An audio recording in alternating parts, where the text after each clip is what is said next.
Para sa Eat Bulaga under TVJ Facebook page na may 3.9 million followers at sa It's Showtime na may 19 million followers. So mga kaparokya, as of today ay wala pa rin po si Ann Cabogabol Star Vice Ganda, ganun din po si Ann Curtis sa It's Showtime. Samantala sa Eat Bulaga mga kaparokya, bakasyong Ingrande ngayon si Jose Manalo na kung saan ay nasa Hong Kong po ito together with his family. Ganun din po si Miles Ocampo, hindi po siya present sa pananghaliang programa ng Iconic Trio. So umpisahan natin mga kaparokya sa Facebook Live ng dalawang noontime show ang ating online viewership. So sa oras na 12:45 PM, so as you can see mga kaparokya, ang pot money ng Laro Peak ay 450,000 pesos. Meaning ay hindi po nadagdagan yung pot money nila sapagkat kahapon nga po ang jackpot money ay 450,000 pesos. So hanapin natin ang live ng It's Showtime. Samantalang ang Eat Bulaga mga kaparokya, upon scrolling ay wala po tayong makitang live ng Eat Bulaga. So, check natin dito.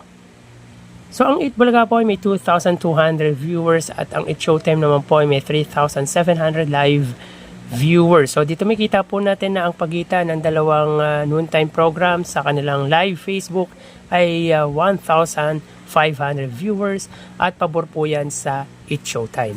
So, magawi tayo sa TV Network YouTube channel ng dalawang noontime shows. Unahin natin ang Eat Bulaga under TV5 YouTube channel na may 2.74 million subscribers at sa Eat Bulaga or It's Showtime rather na may 41 million subscribers. So sa oras na 12:46 PM ang It's Showtime under GMA Network YouTube channel, sila ay may 28,000 viewers. Ang Eat Bulaga naman po under TV5 ay may 10,000 viewers. So again, sa oras na 12:47 PM ang It's Showtime under GMA Network, sila po ay may 28,000 viewers at ang Eat Bulaga naman po under TV5 ay may 10,000 viewers. So makikita natin mga kaparokya na medyo malayo po ang pagitan ng dalawang TV Network YouTube channel pagdating sa kanilang live. At lamang po ang GMA sa TV5 ng 17,000. So magawi tayo sa main YouTube channel ng dalawang pananghaliang programa.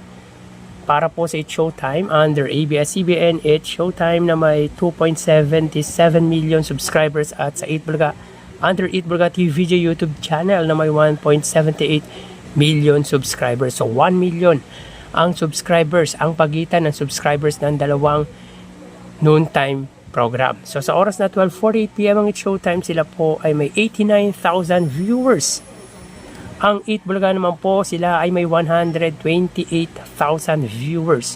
So again, sa oras na 12:48 PM, ang It's Showtime, sila po ay mayroong 89,000 viewers at ang Eat Bulaga, sila ay may 129,000 live viewers. So ulitin natin mga kaparokya, ang segment ng Eat Bulaga ay The Age is Right at ang It's Showtime ay Laro Peak. So bali ang total na nakuha ng dalawang noontime shows ay ang It's Showtime po ay may 119,000 total views at ang Eat Bulaga ay 141,000 total views. So sa Facebook Live 3,000 para sa It's Showtime, 2,000 sa Eat Bulaga. Sa TV Network YouTube channel, medyo nagkalayo po dito. Ang It's Showtime po ay may 27,000 under GMA Network at ang Eat Bulaga under TV5 ay 10,000.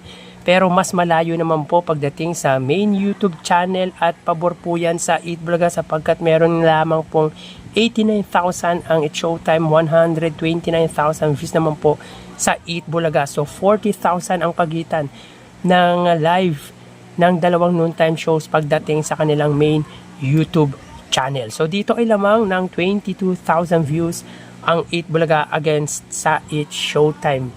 So hindi po natin maituturing na tambak pero wagi po pagdating sa online viewership ang segment ng Eat Bulaga na The Age is Right laban po sa segment ng It's Showtime na Laro Peak. So yan po ang lumalabas sa kanilang online viewership as of 12:50 PM. So magpapaalam na po tayo mga kaparokya. Mag-iingat po tayo palagi. Thank you and God bless.